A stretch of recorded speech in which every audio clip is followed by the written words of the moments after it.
So guys, oh, nakikita nyo, kapiraso lang guys. Yan. Yan. Mas mahal pa siya guys sa karne ng baboy. So hello guys, nandito po ako ngayon sa Kadiwa Market. Ayan, kung nakikita nyo guys, pupunta ako dito sa palengke para bibili ng isa sa mga pangangailangan sa aking siomay na sili tsaka kalamansi. Update ko kayo guys mamaya kung magkano price ng sili tsaka kalamansi kasi nagbahal ngayon guys. So ayan guys, nandito ako sa Kadiwa Market, Dasmariñas, Cavite. So tara, let's go.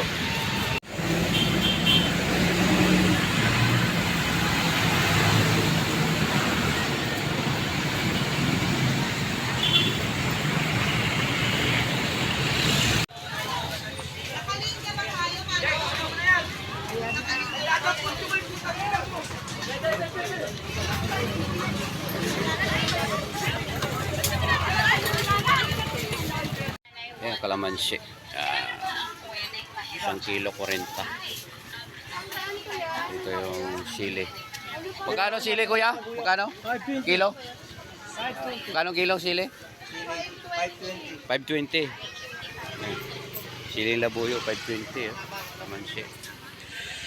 So hello guys, kararating ko lang guys no, galing sa Kadiwa Market, kung saan ko to binili yung sili, bawang at kalamansi. So update ko sa inyo guys yung price ng ating sili no. So ito guys, napakamahal ngayon guys itong ating sili. So itong sili guys, mas mahal pa ito guys sa karne ng baboy. So ito guys oh, ito lang yung nabili ko guys.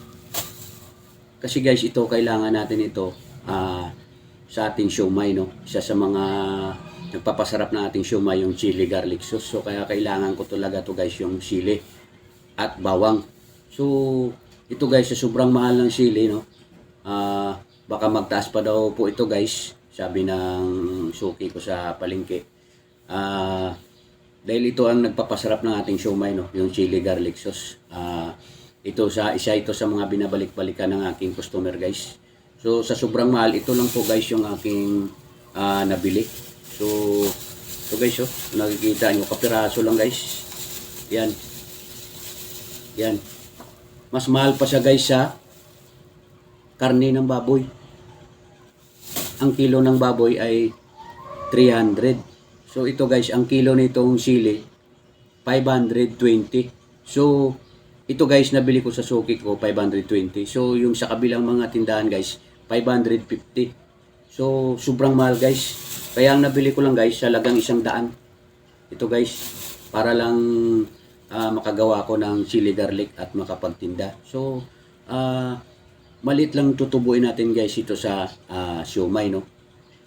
Lalong-lalo na tumaas yung mga ingredients no para sa ating chili garlic sauce. So ito guys, ang bawang nabili ko, medyo mura-mura yung bawang guys. Balat na siya guys, binili ko ng halagang 40 pesos. So ganyan sa kadami guys. So ayan guys. So ang gagawin ko dito guys, babawiin ko na lang sa mantika no. Dagdagan ko na lang unting mantika para kahit sa mantika lang, pwede na gagawin nating sauce sa ating siomay. So ito guys, at nabili ko rin to guys, kalamansi.